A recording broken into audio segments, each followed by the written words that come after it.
Hello dear student, welcome to MKS physics classes. हम discuss कर रहे थे नीट पेपर 2024 का सॉल्यूशन। जो नीट का टेक्स्ट बुक सीरीज थी R6, जिसमें हम 23 क्वेश्चन देख रहे हैं। A horizontal force 10 newton is applied to a block A. ये ए ब्लॉक है, इस पर 10 न्यूटन अप्लाई किया जा रहा है। Shown in the figure the mass of blocks A and B are 2 kg and 3 kg। A का मास कितना है 2 kg, बी का कितना है 3 kg। The block slide over a frictionless, और ये जो सरफेस हमारा कैसा है frictionless. The force exerted by block A on block B. तो ए ब्लॉक जो है बी पर कितना फोर्स एग्जर्ट कर रहा है वो हमें ऑप्शन में देखना है। 4 न्यूटन, 6 न्यूटन, 10 न्यूटन और 0।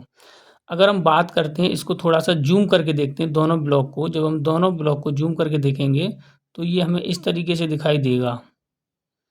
ठीक है, इस पर जो फोर्स अप्लाई हो रहा है वो कितना हो रहा है 10 न्यूटन।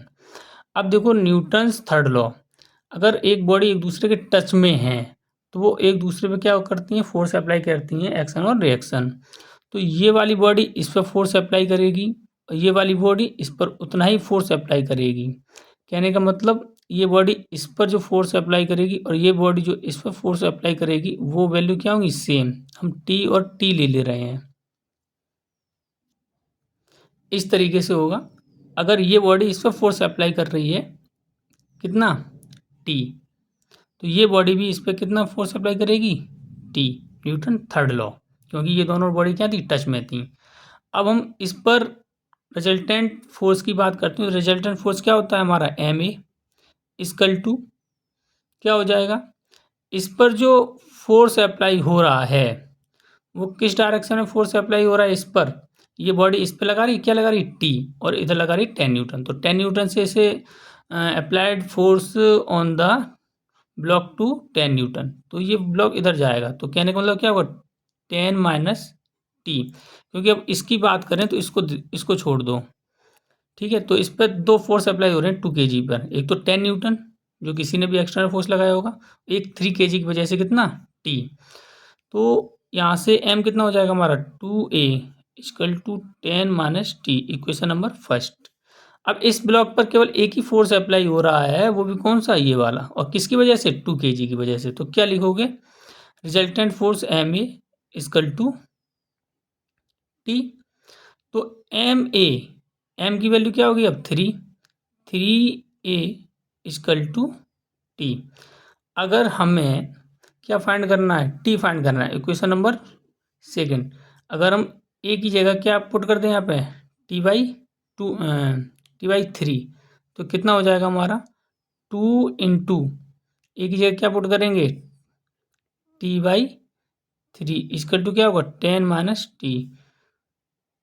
ठीक है, ये टी इधर आएगा प्लस का होगा, तो हम क्या लिख सकते हैं, हम यहाँ पे 2t/3 plus T equal to 10। कितना हो गया 3 और 2 5t/3 इक्वल टू 10, 5 2 जा 10, तो टी इक्वल टू हमारा कितना हो गया 6 न्यूटन। तो देखते हैं हमारा ऑप्शन कौन सा करेक्ट होगा। तो 6 न्यूटन किस ऑप्शन में है, 2 ऑप्शन में, 2 ऑप्शन हमारा करेक्ट। बिल्कुल ईजिली है, अगर शॉर्ट ट्रिक में आप करना चाहो तो कर भी सकते हो। क्योंकि देखिए इस पर जो फोर्स अप्लाई होगा, एक 10 न्यूटन इधर हो रहा है और बी ब्लॉक इधर लगाएगा, तो 10 माइनस टी इक्वल टू क्या ना वो 2 इक्वेशन फर्स्ट। इस पर केवल कौन सा फोर्स अप्लाई होगा, केवल ये जो वाला ब्लॉक इस पर लगाएगा। तो कितना हो जाएगा इसका 3a इक्वल टू टी। तो दोनों इक्वेशन सॉल्व कर लो, आ जाएगा आपका answer. Hello everyone, welcome to MKS physics classes. हम डिस्कस कर रहे थे NEET paper 2024 test booklet series थी हमारी R6। आज हम इसका 24 क्वेश्चन देखते हैं। A thermodynamic system is taking through the cycle ABCDA the work done by the gas along the path BC के अलोंग में पाथ कंसिडर करना है। अगर हम वर्क की बात करते हैं तो वर्क इक्वल टू क्या होता है P/डेल्टा V, या डी भी लिख सकते हैं, कुछ भी लिख सकते हैं। यहाँ पे डेल्टा W लगा लो या फिर delta W equal to P delta V।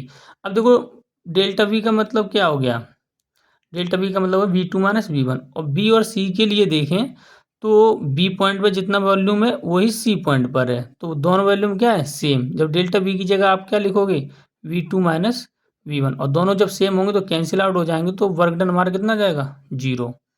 तो ऑप्शन हमारा कौन सा करेक्ट होगा 4 ऑप्शन करेक्ट। हम ऐसे भी देख सकते हैं, अगर कोई भी डायग्राम थर्मोडायनेमिक्स के डायग्राम में जो भी ग्राफ अगर प्रेशर एक्सिस के पैरेलल है तो उसके लिए ऑलवेज वर्क डन 0 होगा। जैसे हम BC की बात करते हैं तो 0 होगा, अगर हम DA की बात करते हैं तो वर्क डन कितना होगा 0।